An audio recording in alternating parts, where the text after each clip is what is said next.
Good morning, students. My name is Tarun Sharma from विश्वास school. जैसे कि आपको पता है कि हमारी ऑनलाइन क्लासेस चल रही हैं, तो इन ऑनलाइन क्लासेस के अंदर हम एक टॉपिक कर रहे थे, राग। हमारे सिलेबस का एक राग है, राग मालकोश। तो आज हम राग मालकोश का परिचय करेंगे। तो मालकोश जो राग के अंदर है, जैसे कि आपको बताया गया है पहले कि सबसे पहला पॉइंट इसके अंदर होता है थाट। थाट होता क्या है? थाट होता है जो रागों को जन्म देते हैं, वो थाट कहलाते हैं। और कुल 10 थाट हैं जो हमें पंडित विष्णु नारायण भातखंडे जी ने बताए हुए हैं। तो इन 10 थाटों में एक थाट है भैरवी, जिससे राग मालकोश की उत्पत्ति हुई है। तो थाट होता है जो रागों को जन्म देते हैं। तो मालकोश राग का थाट है भैरवी। उसके बाद है वादी। वादी एक स्वर का नाम है। तो वादी स्वर कौन से होते हैं? जो स्वर राग में सबसे ज़्यादा प्रयोग किए जाते हैं वो वादी स्वर कहलाते हैं। अब राग मालकोश के अंदर वादी स्वर है माँ, जिसे मध्यम भी कह दिया जाता है। उसके बाद है संवादी। संवादी होता है, ये भी स्वर है संवादी स्वर। जो स्वर वादी स्वर की अपेक्षा कम यूज किए जाते हैं, वादी की अपेक्षा जो स्वर राग में कम यूज किए जाते हैं वो संवादी स्वर कहलाते हैं। जैसे कि सा। सा को षडज भी बोल दिया जाता है। उसके बाद है स्वर। स्वर मतलब इस राग के अंदर कौन कौन से स्वर कोमल लग रहे हैं या तीव्र लग रहे हैं। तो इस राग के अंदर गा, धा और नी, ये 3 स्वर ऐसे हैं जो कोमल यूज किए जाते हैं। जैसे गा के नीचे अंडरलाइन डाल दिया, आपको बताया गया है पहले भी कि कोमल स्वर के नीचे अंडरलाइन डाल दी जाती है। तो गा कोमल, धा कोमल और नी कोमल। वर्जित स्वर। वर्जित स्वर होता है जो स्वर राग के अंदर प्रयोग नहीं किया जाता, उसे वर्जित स्वर कहा जाता है।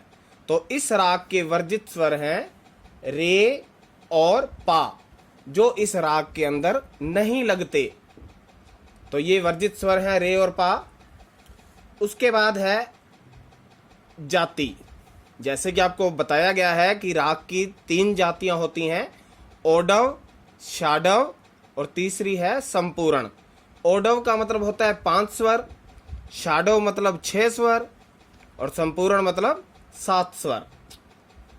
तो इस राग में आरोह में 5 स्वर लगते हैं, आरोह मतलब जाते टाइम, और अवरोह में भी 5 स्वर लगते हैं, अवरोह मतलब वापस आते टाइम। तो जाते टाइम भी 5 हैं, आते टाइम भी 5 हैं। तो इस राग की जाति है ओडव। ओडव क्योंकि ओडव का मतलब होता है 5 स्वर।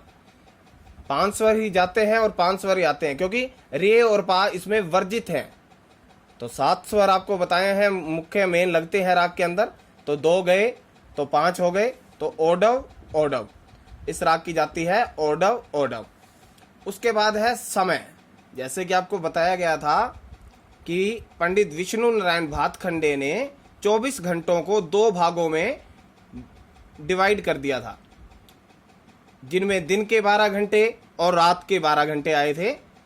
तो उन्होंने क्या किया, जो दिन के 12 घंटे थे उसके भी 4 पहर बना दिए थे, और जो रात्रि के थे उसके भी 4 पहर बना दिए थे। 3-3 घंटे का एक पहर बनाया था। 3-3 घंटे मतलब 3 फिर 3 फिर 3 फिर 3, 12 घंटे मतलब दिन के पूरे हो गए। और ऐसे ही रात्रि के भी 3-3 घंटे के 4 पहर बना दिए। तो इस राग को, जो राग मालकोश है, इस राग को गाने का समय है मध्य रात्रि। मध्य रात्रि मतलब रात्रि का तीसरा पहर। नेक्स्ट पॉइंट है संप्रकृतिक राग। समप्रकृतिक राग क्या होता है? समप्रकृतिक राग का मतलब होता है मिलता जुलता राग। मतलब इस राग से मिलता जुलता राग कौन सा है? चंद्रकोश और भैरवी। भैरवी एक राग का नाम है और चंद्रकोश भी एक राग का नाम है। चंद्रकोश और भैरवी इस राग से मिलते जुलते राग हैं, इसलिए इस राग का, मालकोश राग का संप्रकृतिक राग हमने लिखा चंद्रकोश और भैरवी। उसके बाद है आरोह। आरोह मतलब सीधा क्रम।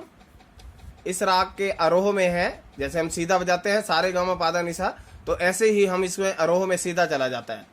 तो इसमें आरोह में स्वर लगते हैं सा, उसके बाद रे नहीं है, क्योंकि आपको पहले ही बताया गया है कि रे इसमें वर्जित है।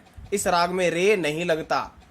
फिर सा के बाद रे गया, वर्जित है। गा, फिर मा, फिर पा नहीं है। क्यों नहीं है? क्योंकि पा भी इस राग के अंदर वर्जित है, मतलब इस राग के अंदर पा भी नहीं लगता।